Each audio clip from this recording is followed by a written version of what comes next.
Olá pessoas, tudo bem com vocês? O vídeo de hoje é dedicado a uma história, a uma lenda muito grandiosa, uma lenda chinesa, que aliás serviu para inspirar um dos animes mais conhecidos em todo o mundo, que é um anime de fama global, e eu falo de Dragon Ball.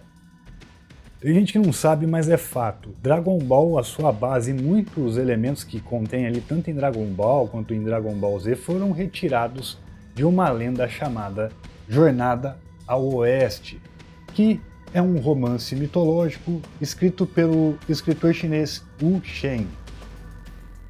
Toda essa história foi escrita no final do século XV.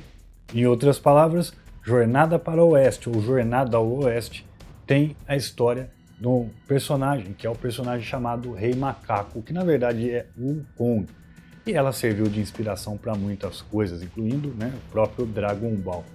Bom, existem alguns filmes recentes tem até tanto antigo quanto recente, mas a maioria dos filmes eles fazem o seguinte, eles tentam dar uma polida na história, muda muita coisa, adiciona coisas que nem tinha na lenda, enfim, acaba deixando um negócio mais bonitinho, acho que para poder vender.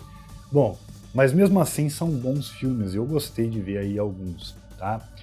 Mas não interessa, o fato é que hoje eu vou contar para vocês a lenda verdadeira, ou pelo menos resumir, porque senão isso aqui daria pelo menos uns 10, 15 dias de vídeos diretos sem parar. A lenda é muito grande. Então, vamos começar.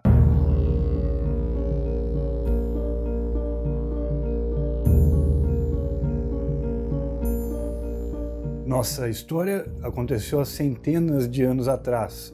Não fazia muito tempo. A Terra já havia sido separada por seus continentes para que o homem pudesse habitá-la. Do outro lado do planeta havia um país chamado Aulai, e ali, em uma pequena ilha com o nome de Ilha das Flores e Frutos, foi onde tudo começou. Naquela época, um misterioso milagre havia acontecido. Um macaco havia nascido bem ali. A ilha possuía diversos animais e também outros macacos, mas a diferença que torna esse caso um milagre é que esse macaco que havia nascido não foi gerado através de um pai e de uma mãe. Ele nasceu de uma pedra e por isso o seu nome era Macaco de Pedra. Ele foi criado por outros macacos e foi adotado pelo rei e a rainha do bando, mas havia algumas distinções, ao começar por sua aparência. Seus pelos eram bem mais claros, quase que dourados. Além disso, ele podia falar a língua dos homens e possuía uma incrível força. Para se ter uma ideia, ele era capaz de mover uma grande rocha usando apenas uma das palmas da sua mão, coisa que vários outros macacos juntos não conseguiam fazer. Bem, o macaco de pedra foi crescendo e se tornou um jovem. Todos os outros macacos apreciavam muito a sua companhia. Ele foi até muito feliz por um longo tempo, até que aconteceu uma tragédia. Em uma certa ocasião, uma tormenta caiu sobre a ilha onde ele vivia, matando ali grande parte dos animais, incluindo o rei e a rainha, que eram os seus pais adotivos.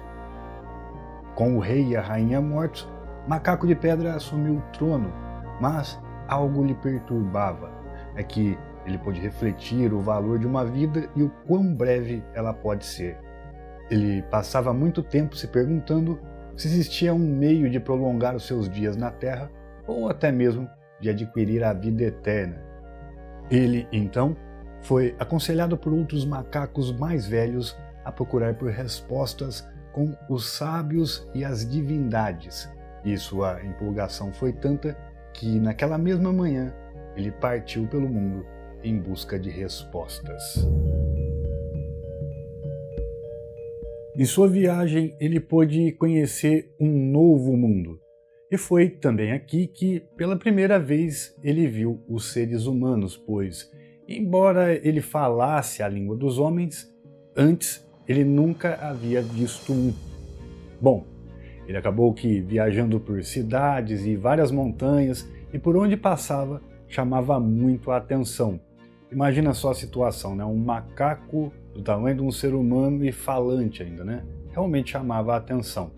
Tanto é que ele precisou conseguir roupas de homem para que a sua presença fosse um pouco despercebida entre os humanos. E após ali uma longa procura, ele finalmente encontrou no continente chinês um antigo templo nas montanhas. Havia ali um sábio taoísta de grande sabedoria. Então, o macaco de pedra pediu a ele para que lhe aceitasse como discípulo, porém, o sábio se recusou. Teimoso, era isso que definia ele. O macaco pôs-se de joelho de frente ao templo do mestre e ficou ali por meses, não se importando se fazia calor ou frio, ou se chovia, se nevava, enfim, ficou apenas ali, parado, esperando o dia em que o mestre abrisse as portas do templo para treiná-lo, até que a primavera chegou e, vendo tamanha persistência, o sábio finalmente lhe aceitou como discípulo. Bem, ele passou alguns anos aprendendo muitas coisas naquele lugar, mas aquilo que ele buscava, que era o conhecimento da vida eterna, ele não pôde aprender.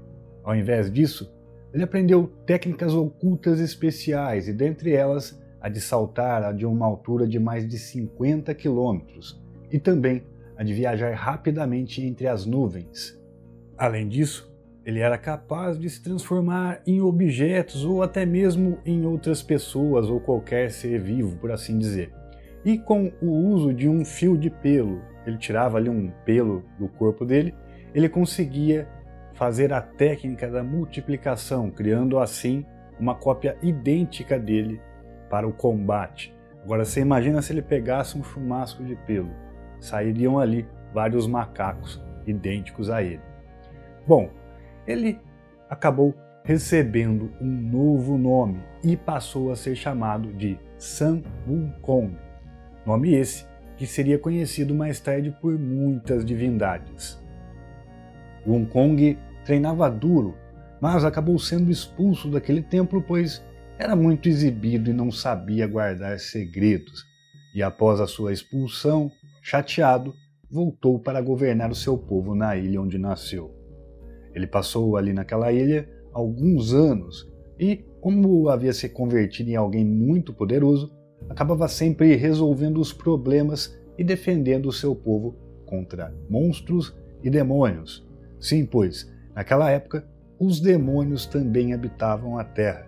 E, embora fossem distintos do conceito que nós ocidentais temos, ainda assim, os demônios eram criaturas poderosas e cheias de truques. Tudo isso acabou atraindo a atenção de muitos, pois haviam também demônios que não ousavam perturbar Sun Wukong. Tinha até mesmo aqueles que eram seus amigos e, vez ou outra, eles ali sempre festejavam juntos. E foi bem em uma dessas ocasiões festivas que Sun Wukong quase, por pouco, não morreu. Bom, foi bem assim. Ele havia enchido a cara de vinho e quase entrou em coma alcoólico, por assim dizer. Então ele acabou ali que meio que apagou e dormiu por horas. E enquanto dormia, ele teve um sonho que não era bem um sonho, mas sim uma revelação espiritual. Pois bem, nesse sonho ele estava sendo enviado para o reino dos mortos, mas ao chegar lá, ele se recusou a entrar e, por ser muito forte, acabou meio que obrigando o imperador do reino dos mortos a apagar o seu nome do livro dos mortos. E assim, ele conseguiu conquistar a imortalidade. No entanto, o imperador fez uma advertência, né? Ele disse para ele o seguinte, ele disse: de nada adianta ser imortal entre os humanos e vivendo na Terra. A recompensa maior para quem é imortal está no reino celestial, que fica no reino dos céus. Bem, ao despertar e após ter ouvido isso, Sun Wukong decidiu que entraria no reino celestial, no reino dos céus. Ele sabia que isso não seria fácil e por isso resolveu se preparar muito bem. Ele desceu às profundezas do mar e persuadiu um dos reis do oceano. Ele pediu a ele que lhe desse uma boa arma e também uma armadura. E, meio que contra a sua vontade, o rei lhe entregou ali um tesouro dos céus que era uma armadura dourada que podia se regenerar. Ou seja, se a armadura sofresse algum dano, ela por si só se reparava. Já quanto à arma, bom, tudo que o rei tinha lá não dava muito certo, não era muito compatível com o poder de um Wukong, né? Porque ele era muito forte e tudo que ele tinha acabava, quando ele testava lá, dava porretada lá, acabava estragando, não sobrava nada. Só que ele percebeu que ali no fundo do mar tinha um pilar bem interessante, um pilar muito grande. E para a sorte dele e azar do rei, ele pôde perceber que aquele pilar não era comum. Então ele decidiu verificar de perto e ele pôde constatar que tratava-se na verdade de um bastão idêntico ao bastão mágico que Goku usa em Dragon Ball, ou seja, era um bastão que podia aumentar e diminuir o seu tamanho tanto quanto o seu dono queira. Daí então Wukong tomou o bastão e assim estava ele pronto para invadir o reino divino do céu e, de maneira forçada, ele entrou no reino celestial.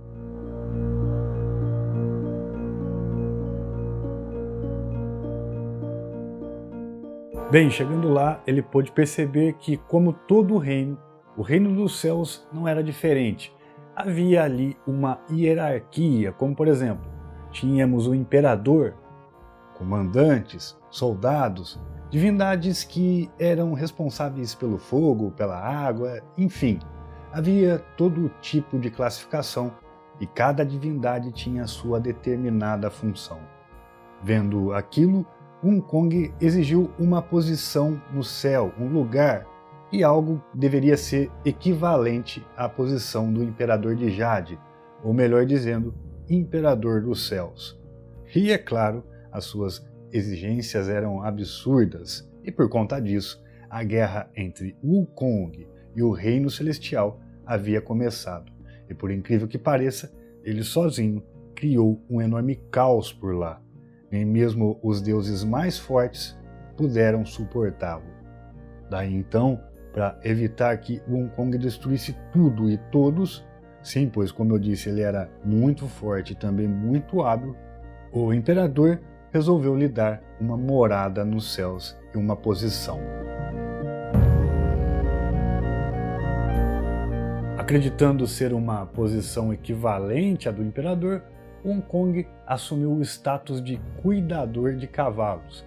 Eles fizeram isso pois acharam que era melhor enganá-lo do que combatê-lo.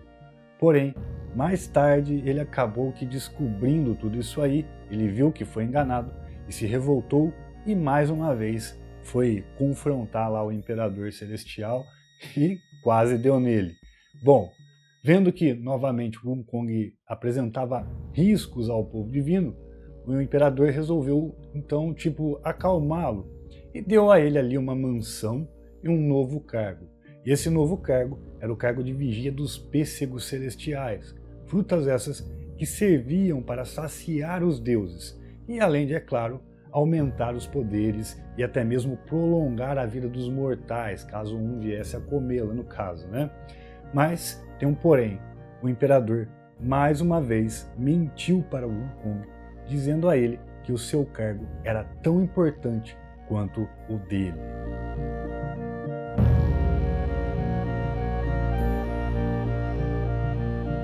Veja bem, o imperador não era uma divindade ruim não por ter feito isso, é que ele apenas acreditava que cada ser merecia aquilo que plantou, e o Wukong não plantou nada de bom, né? Então, mesmo ele sendo poderoso, ele era muito imaturo e não tinha sabedoria para governar ali o reino celestial. Aliás, ele não tinha sabedoria nem para governar o povo dele. Mas, dessa vez, não demorou muito e o Wukong percebeu a mentira. É que quando ele vigiava as plantações de pêssegos, ele não pôde ali deixar de sentir o seu perfume suave, né, e de admirar a beleza daquela fruta. E nessa hora, então, ele não pensou duas vezes e começou a comê-los. Porém, as donzelas que colhiam os frutos viram e o proibiram, pois apenas as divindades mais importantes poderiam saboreá-los. Bem, daí o Wukong então perguntou para elas: e por acaso não sou eu tão importante quanto o Imperador de Jade? Elas olharam para ele e responderam que não sabiam, pois naquele dia havia um banquete e o nome de Sun Wukong não estava na lista de divindades importantes. Estava ali constando no meio dos convidados. E aí elas disseram para ele: então como pode ser você alguém tão importante quanto o Imperador se o seu nome nem mesmo está nessa lista? Ele ficou furioso e começou a comer todos os pêssegos do jardim até que não sobrou nenhum. Ele também saiu dali e bagunçou todos os preparativos para o banquete.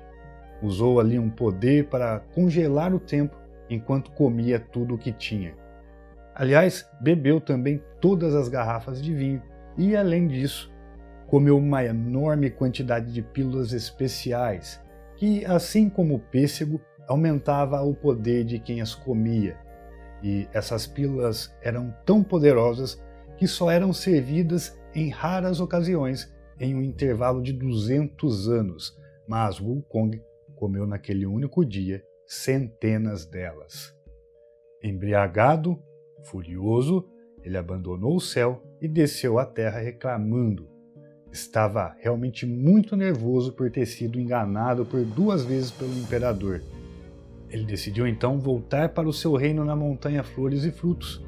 No entanto, a bagunça que ele causou no céu foi tão grande que o exército do imperador foi até a terra, atrás de puni-lo. E dessa vez sim, uma verdadeira guerra mortal começou.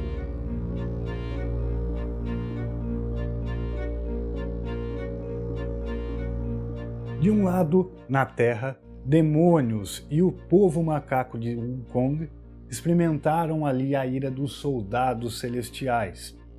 Do outro lado, nos céus, o povo imperial, o povo celeste e todos os deuses estavam sofrendo nas mãos de Wukong, que acabou voltando lá para cima para feri-los após o primeiro ataque. Ali não havia general nem deus capaz de conter a ira de Wukong.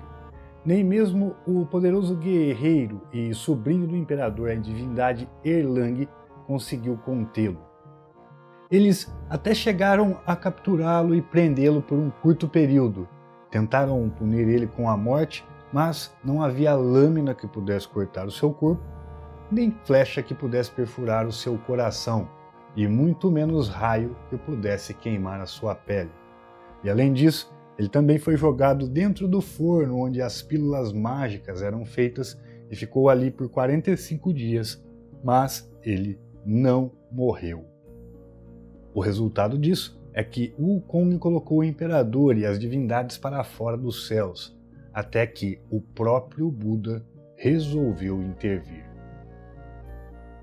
Buda lançou Wukong para a terra e o aprisionou em uma montanha de pedras feito com a palma de sua mão. Antes de prendê-lo, ele disse que Wukong plantou o mal, que por sua ambição, seus amigos e parentes morreram e tudo aquilo que ele tinha acabou se perdendo. Ele quis mostrar a Wukong que suas próprias atitudes lhe trouxeram a desgraça e o descontrole total do seu destino. Wukong ficou ali preso e passou anos sem poder sair do lugar. Ele só fazia era reclamar e dizia: Buda, se a culpa é minha, também é de todos os outros, pois eu nunca tive ninguém para me ensinar.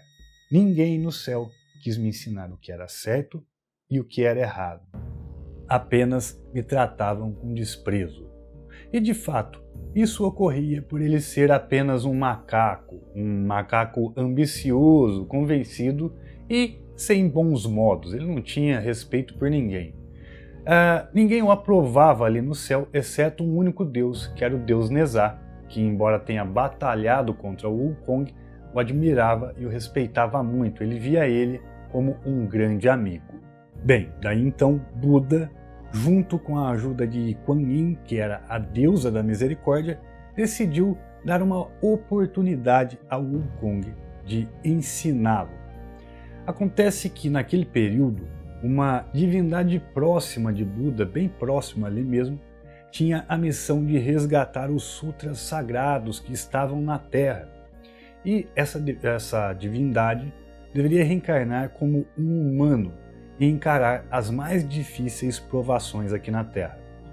Então, Buda decidiu que era o momento perfeito para que o Wukong aprendesse algo e também para que pudesse reparar os seus erros. E após 500 anos de prisão, a divindade reencarnada sob o nome de Xuanzang livrou Wukong da prisão.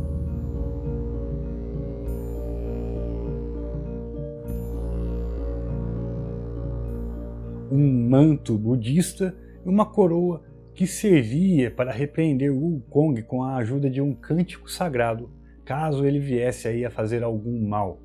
Essas eram as suas novas vestes. Bom, e foi assim que Wukong começou a sua jornada para o oeste. O seu objetivo, a principal função, era de recuperar os sutras e também de proteger Xuanzang, o monge. Além disso, o caminho da China até a Índia deveria ser feito por terra. Era tipo um treinamento físico e também espiritual e mental. Portanto, voar pelos céus para chegar mais rápido não traria resultado algum para eles, pelo menos não resultados que beneficiassem a viagem. O monge também conseguiu ali, além de Wukong, 3 novos discípulos para a sua jornada. Um deles foi um homem com cabeça de porco, uma entidade celestial que havia caído na Terra e reencarnado por engano em um porco. O seu nome era Zubaji. E ele é idêntico ao Oolong de Dragon Ball, principalmente quando o assunto é referente a mulheres. O outro discípulo se chamava Wu Jing, que era um demônio que vivia entre os peixes de um rio. E, por fim, havia também um discípulo oculto, um rei dragão que rondava a terra. Acontece que ele devorou o cavalo do monge e o Wukong acabou safanando ele lá, deu uma lição nele e ele aceitou o budismo e acabou se transformando em cavalo para poder carregar o monge por toda a sua viagem. Ele fez isso tipo para meio que uma maneira de compensar por ele ter devorado o cavalo do monge. E juntos ali eles tiveram diversas aventuras e passaram por 81 tribulações. E boa parte delas eram tentações, por assim dizer, de acordo com a fraqueza de cada um deles.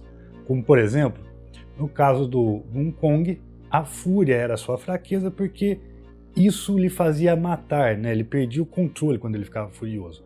Ou, como no caso do Baji, né, que tinha ali como fraqueza as mulheres, né? Qualquer coisa para ele já era sensual demais e acabava derrotando a mente dele.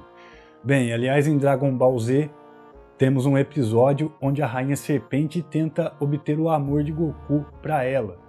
Na história de Baji acontece algo similar, bem como na própria história de Dragon Ball, quando o Goku ali conheceu o Long.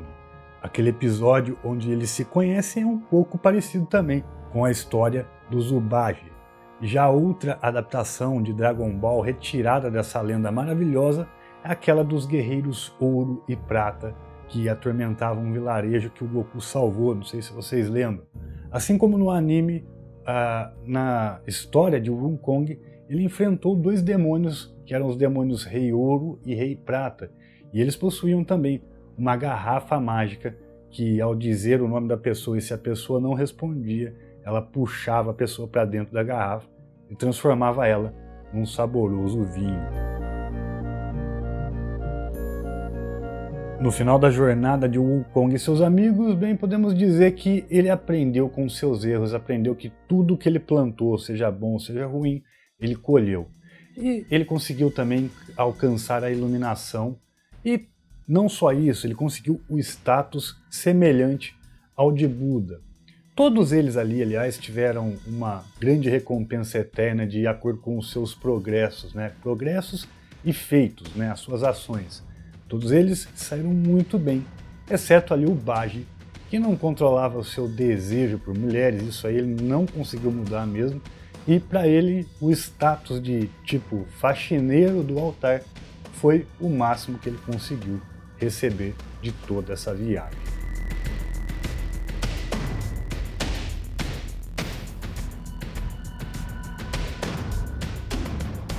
Bem, espero que tenha apreciado o resumo mesmo dessa maravilhosa lenda chinesa, né? Um conto muito grandioso, né?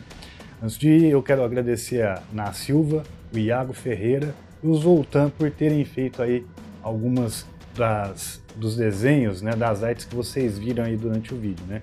Se não fosse eles colaborar também, ia ser um vídeo difícil de poder colocar imagem, porque a gente queria fazer uma coisa bem especial.